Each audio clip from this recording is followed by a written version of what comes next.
What's the most important market in the world? Not big tech, not the stock market, not even oil.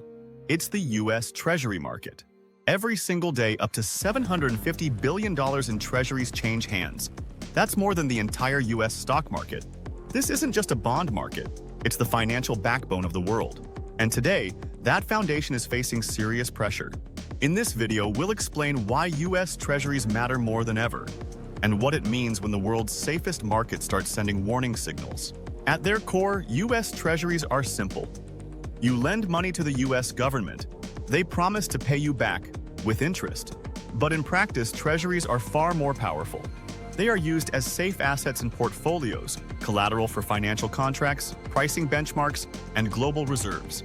With over $27 trillion outstanding, U.S. Treasuries are the largest and most liquid bond market in the world. Let's put that into perspective.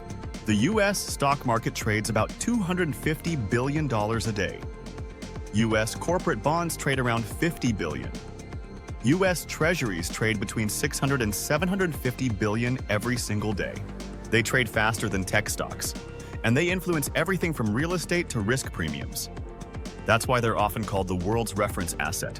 So why does every major institution, from pension funds to foreign governments, rely on U.S. Treasuries? Because they offer unmatched scale, stability, global trust in the dollar, and a risk-free benchmark. That benchmark sets the price of almost every other financial product. So when Treasury yields move, everything else moves too. People call Treasuries risk-free because they're backed by the U.S. government. But that doesn't mean their prices can't fall. In fact, they already have. In 2022 and 2023, the Federal Reserve raised interest rates at record speed, from near zero to over 5%. That made older treasuries, which had lower yields, drop in value.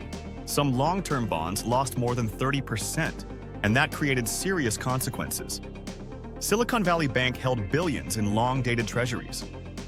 When rates surged, those assets plunged. The result? A $1.8 billion loss, a collapse in confidence, and a full-blown bank run. Even when the Fed stops raising rates, the Treasury market doesn't always calm down. That's because demand for Treasuries can still shift, and one of the biggest drivers of that shift is policy uncertainty. New tariffs, inflation fears, and rising deficits can all weaken investor confidence in Treasury auctions. When demand drops, the U.S. has to offer higher yields to attract buyers. That raises borrowing costs and lowers the value of bonds already in circulation. So even if interest rates stay steady, Treasury auctions can still create major risk. U.S. Treasuries are not just another financial product. They anchor global portfolios. They set the cost of risk, and they support liquidity in every major market. But today, volatility, rising deficits, and policy uncertainty are testing that anchor. When the Treasury curve shifts, everything, from stocks to credit to currencies, feels the impact. Ignore Treasuries, and you risk missing the world's biggest market moves. If this video helped you understand the financial system more clearly, consider subscribing to Global Notes by JP. We focus on what matters, without the noise. Thanks for watching, and see you in the next one.